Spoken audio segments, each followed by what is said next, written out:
Hello, everyone. So, as you may have recalled, or you may have noticed by now, I made the unfortunate mistake of not recording this lecture. And then I tried to do it again, and it didn't record the slides with along with my voice. It just recorded my voice. So here I am on attempt number 3. So sorry about that you had to wait for this. It's been a very hectic week. But I'm going to talk to you right now about learning L2 vocabulary. So, this is the money topic right now. If you are teaching, if you are doing research in ESL, this is exactly where you want to be investing your time and money because there are tons of research positions based on this. And we're fortunate to be able to move forward because of the internet. So, it's given a lot of rise and possibility for academic rigor and academic study. So, learning vocabulary is a very important topic. We'll start off with the land acknowledgement. The University of Alberta acknowledges that we are located on Treaty 6 territory and respects the histories, languages, and cultures of First Nations, Métis, and Inuit, and all First Nations people of Canada whose presence continues to enrich our vibrant community. So, the topic that we're covering today relates to teaching quality standard number 3, which is a current and comprehensive repertoire of effective planning, instruction, and assessment to meet the needs of every student. And along with this, it directly impacts teaching quality standard number 3. So, if you are planning a lesson as you are required to do, if we've as we've already talked about, an important part is thinking about the language that you will be using. Since we're ESL teachers, we're aware that our students have specific language needs. And all language, regardless whether or not it's speaking, listening, reading, or writing, requires words. And so understanding what those words are and how to use those words effectively and how to learn those words is an important component of every language learner. So we're going to start off quickly by talking about what is a word. Next, we'll talk about what kinds of vocabulary there are.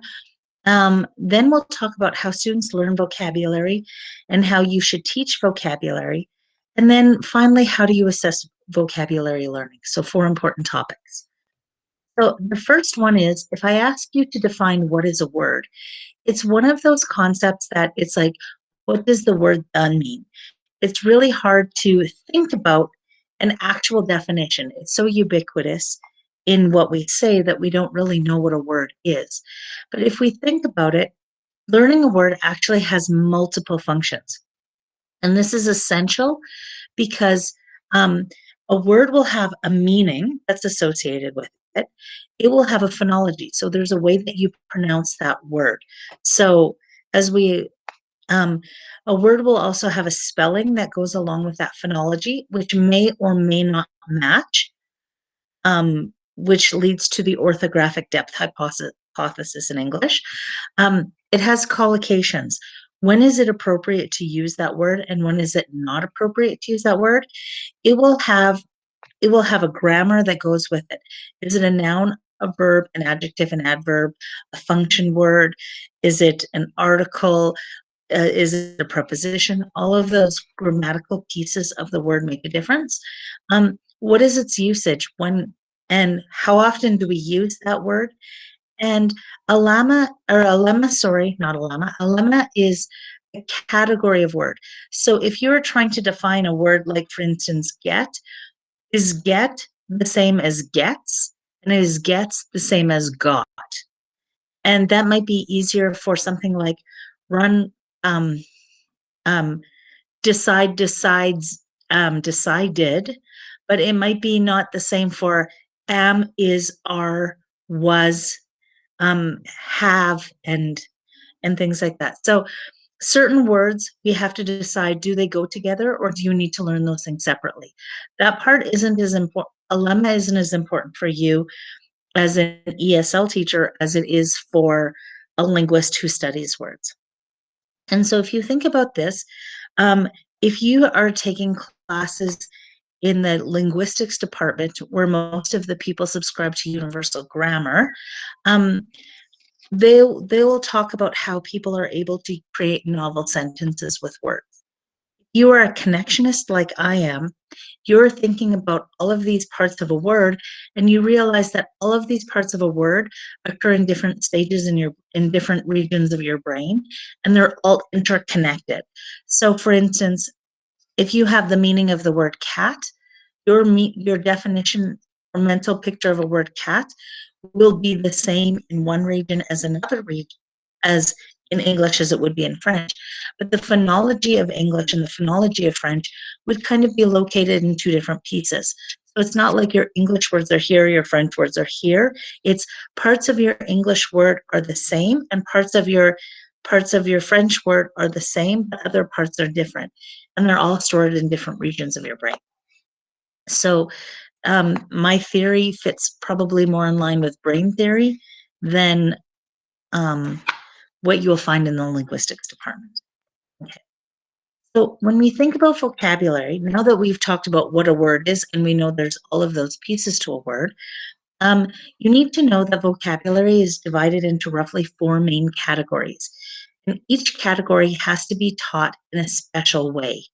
There are about 600,000 word families in English, or about 600,000 lemmas in English, and the average native speaker, depending on what you read, will have somewhere between 30,000 and 50,000 words.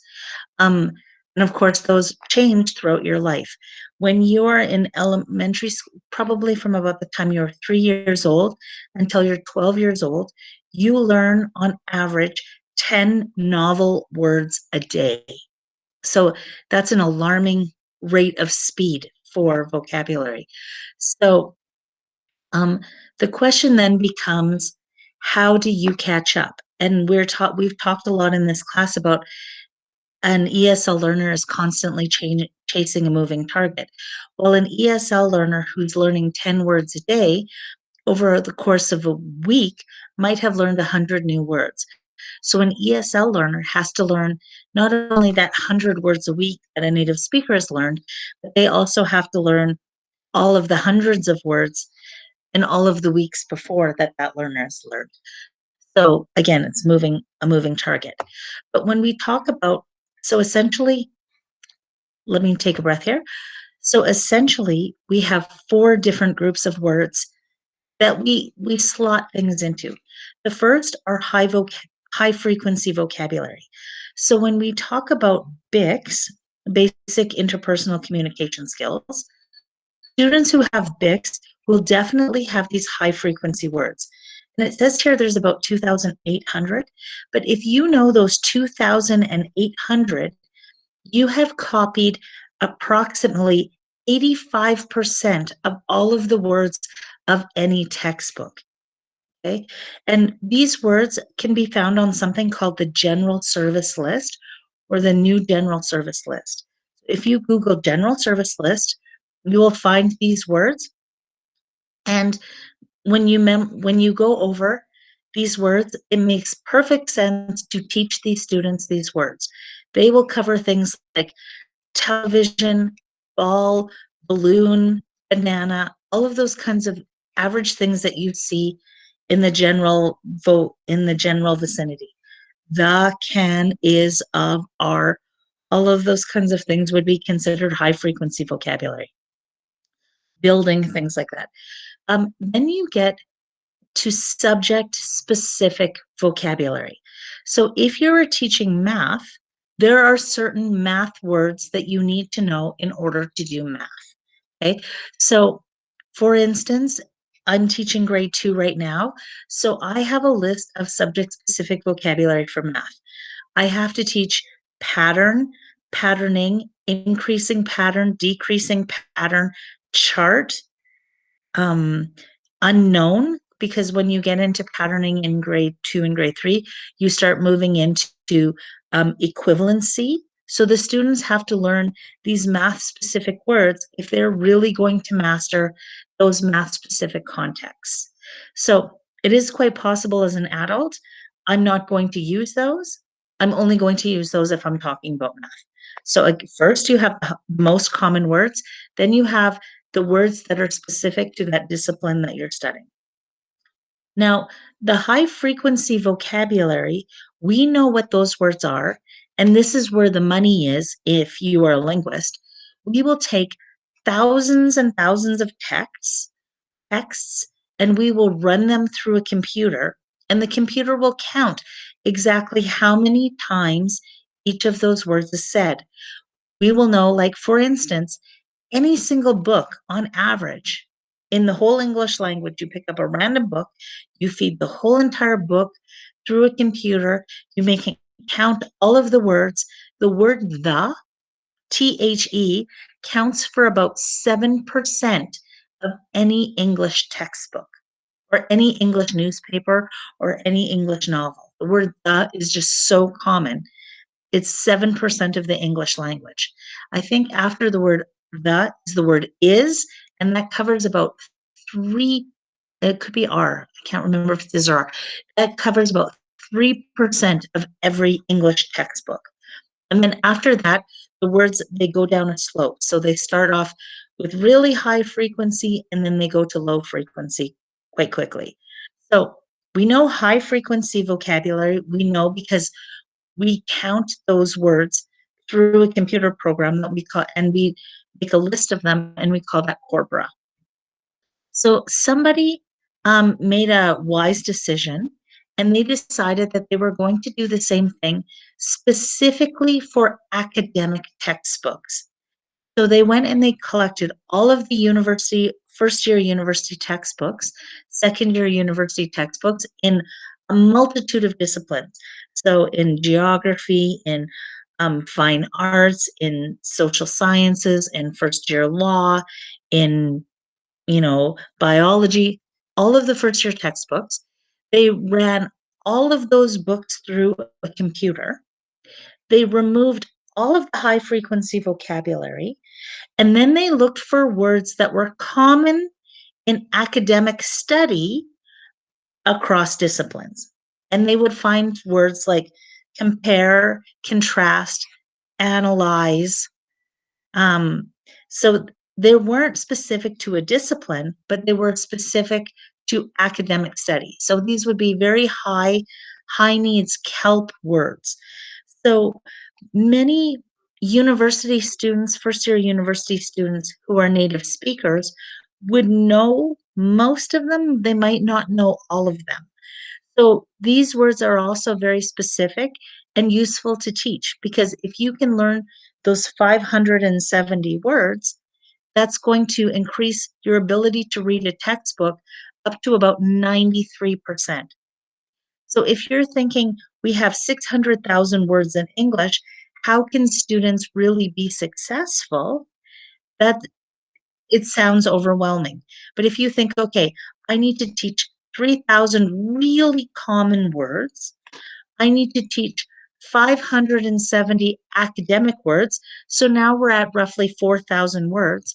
And then maybe another 200 or 300 words that are specific to my discipline. You can teach people 3,000 or 4,000 words, and the thought of that is not so overwhelming. Okay, so high frequency vocabulary, you should specifically teach your students. Subject specifically, subject specific vocabulary, you need to teach your students. Academic vocabulary, you need to teach your students. But apart from those 4,000 words, everything else falls into the category of low frequency vocabulary. And so they're words that you might come across once in a while.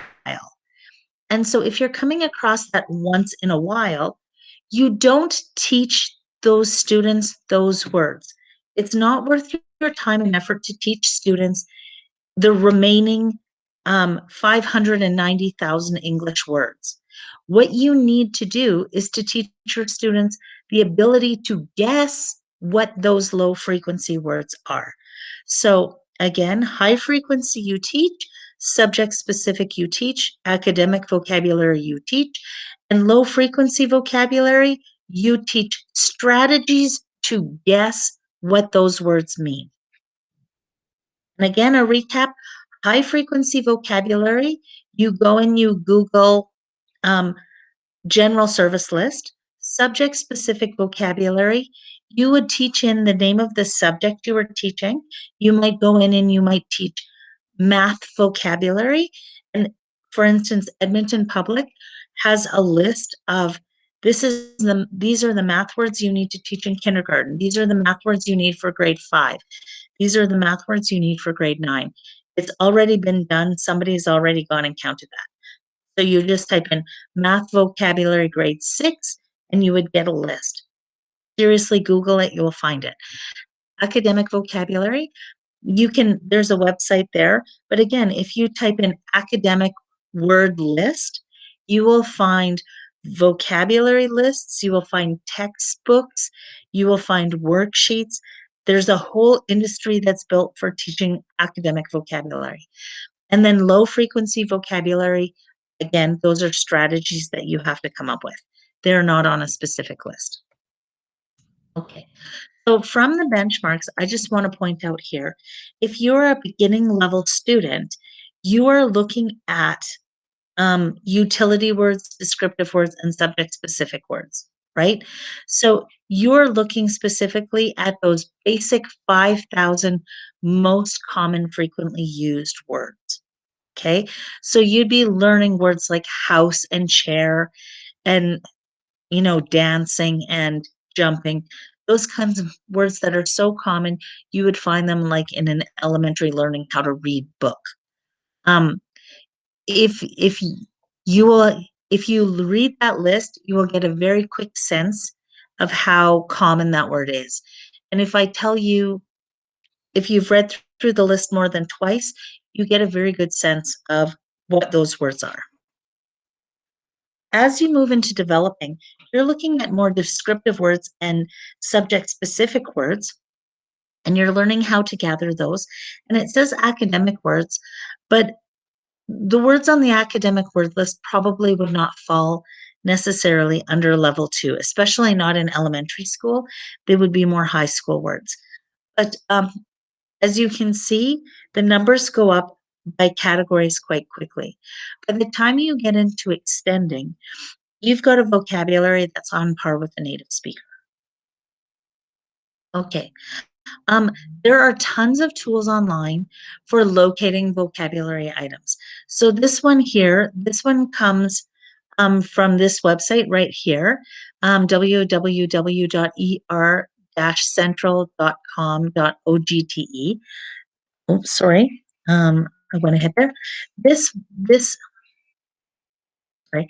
This website here will tell you the frequency out of all of the words. I just cut and pasted um, Little Red Riding Hood, I think it was, from Wikipedia in here so you get a sense. So 86% of the words would be the original general service word list. Okay?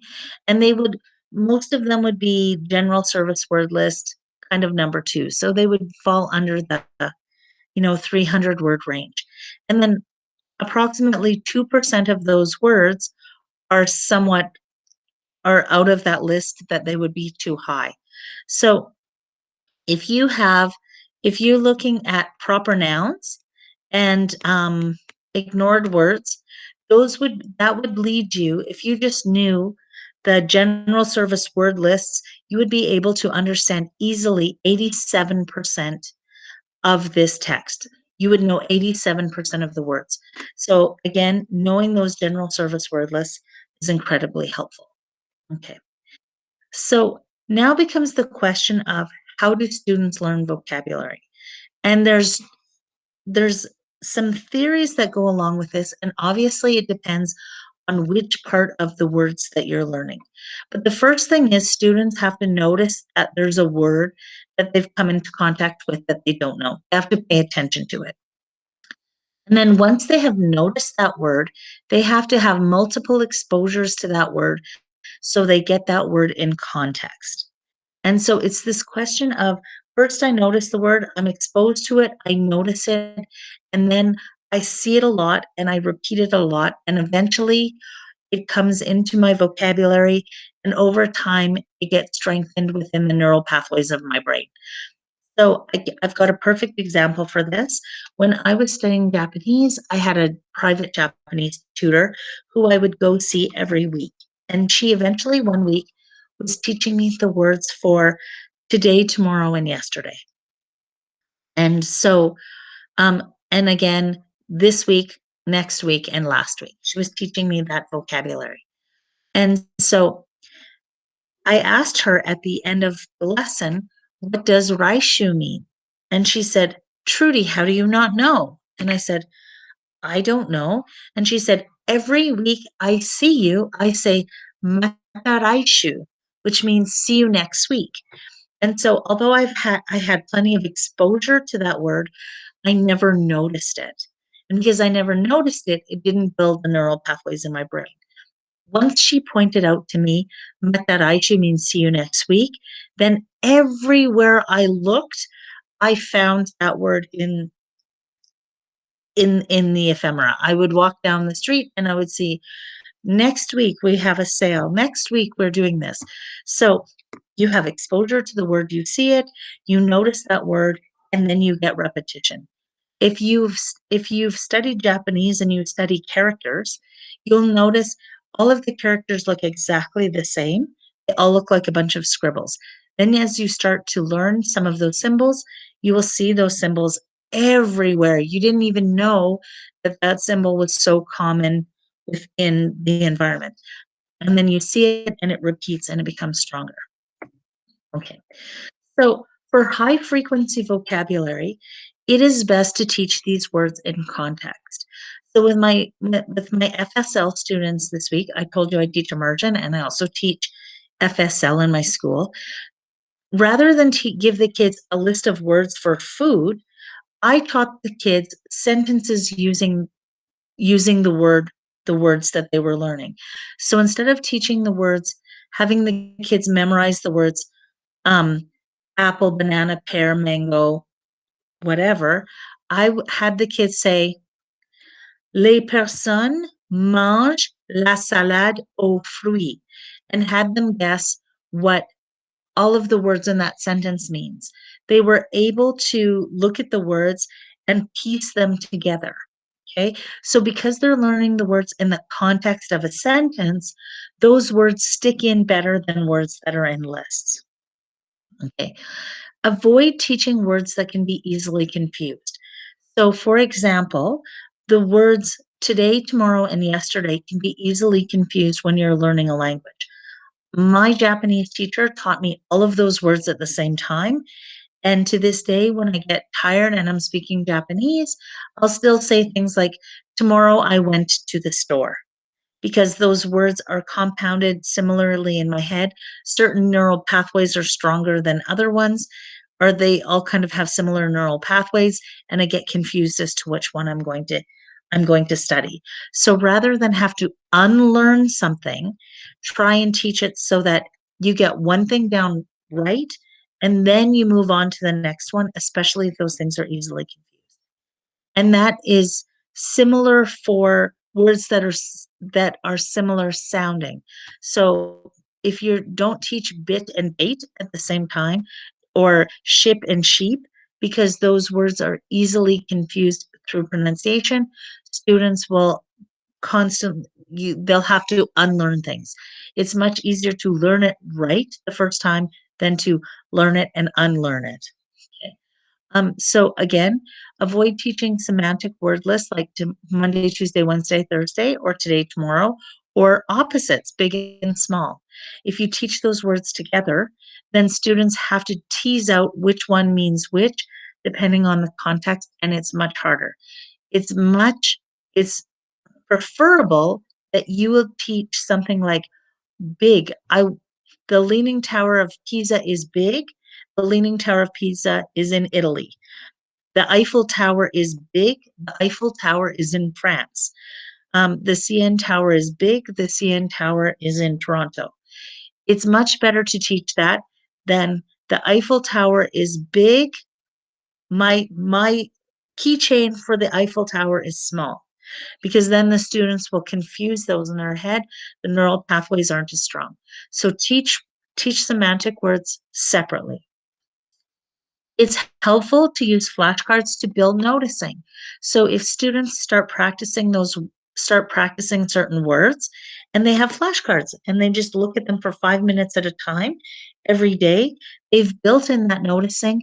They'll be able to see those words in their environment. But again, when you make flashcards, don't make the flashcards with things that are similar and don't make the things that can be easily confused. Okay. Teach collocations. So, for instance, the birds and the bees, bread and butter, coffee and cream. Somebody pointed out when I did this the first time that all of these slides all start with similar letters. That was not intentional. It's just that they go together. So if you're thinking coffee and cream, and then people often will have cream in their coffee, then they're not going to get confused with coffee and milk, right? And again, you have to repeat words frequently for students to be able to learn them. Teaching subject-specific vocabulary. So if you're teaching math words, for example, make a list of the things that students need to know. And you make it very clear these are the words you need to know for math. There's nothing wrong with saying these are the math words you need to know. Go learn these words in your language first. Know that régularité croissante in French means the same as ascending pattern in English. If you know those words in your mother tongue, first of all, it builds BICS and KELP, or it builds KELP in both languages. And also, um, there's nothing wrong with knowing it twice. And then those two relationships strengthen each other. Post specific, subject specific vocabulary in the room and draw students' attention to it. So when you're teaching that word, you've taught it multiple times. It's listed somewhere. They need to know that they need to know these specific vocabulary items. Give students multiple opportunities to practice these words in speaking and writing. So don't just you use the words ascending pattern in math. Make sure students have the opportunity to copy that word ascending pattern, to talk about what it means, to define it. And then when they're creating patterns, have them write, this is an ascending pattern. So you give them the more opportunities they have to learn those words, the more those words are fortified in the brain. Like I said, look for word lists that have already been created. They're plentiful. Just go on to Google and search your little heart out and you will find them. And then plan on teaching these words. Teach subject-specific vocabulary. It's very important. Academic word lists. Again, the academic word list, you can type online, Google academic word list, you will find it. There's tons of workbooks. There's tons for junior high and senior high. Students, have them work on them independently during their downtime, especially if their goal is to attend a university. And if you were teaching any other subject, it doesn't hurt to have an aspect of this in, at the very least, to draw students' attention to it. And I'm telling you, if you want brownie points with parents, point out to parents that this is what you're doing and that you're prepping students for university or college. Parents will love you for this.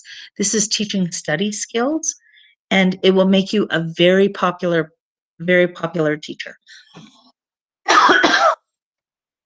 Okay. Low frequency words. There are so many low frequency words, it is impossible for you to teach them all. So my advice to you, it's not even advice, my recommendation for you is to not even to bother to try. What you should not do is teach the words, what does verbose mean?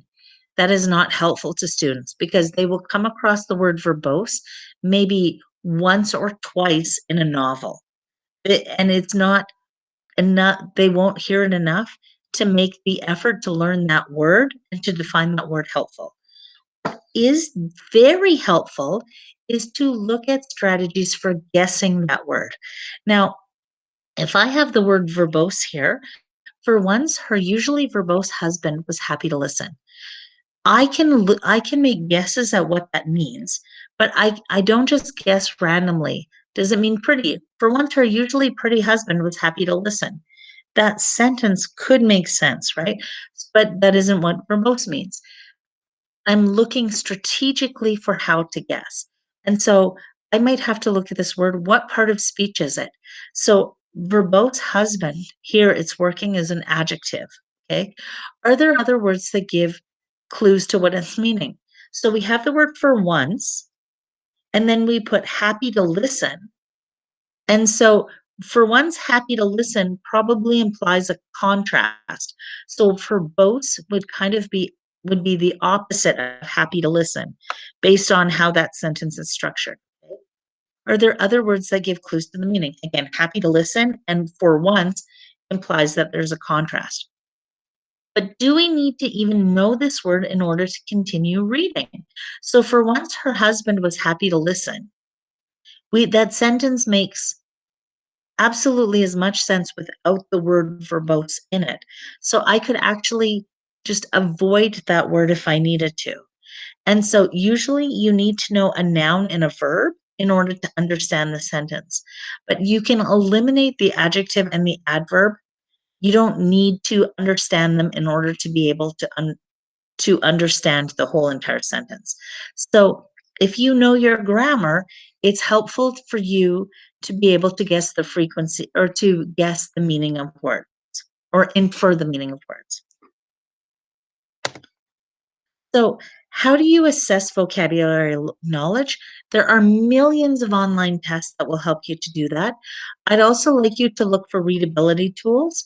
So, if you're working in Word, go to YouTube and how to find the readability settings in Word, and so that when you actually write a text, you will be able to look at it to see what level of difficulty you've written it at. Is it something a student in grade 5 should be able to understand or a student in grade 12? So, plenty of websites you can do the same where you just cut and paste into a text and it will tell you exactly how to assess the vocabulary knowledge. So, in summary, learning a vocabulary, it doesn't happen at once. You need multiple exposures to learn a word, usually at least 7. It's better to learn words in context, but that doesn't mean that you cannot use word cards or flashcards or something like that. Um, you really need to focus on learning high frequency vocabulary words because those give you the biggest bang for your buck. All words aren't equal, and so as your job as an ESL teacher is to know which words to teach, and students that help focus on learning are you should use you should teach the words that are most important for students to learn. So there is our talk on vocabulary. Hopefully you found that stimulating. And thank you very much. And thank you for your patience.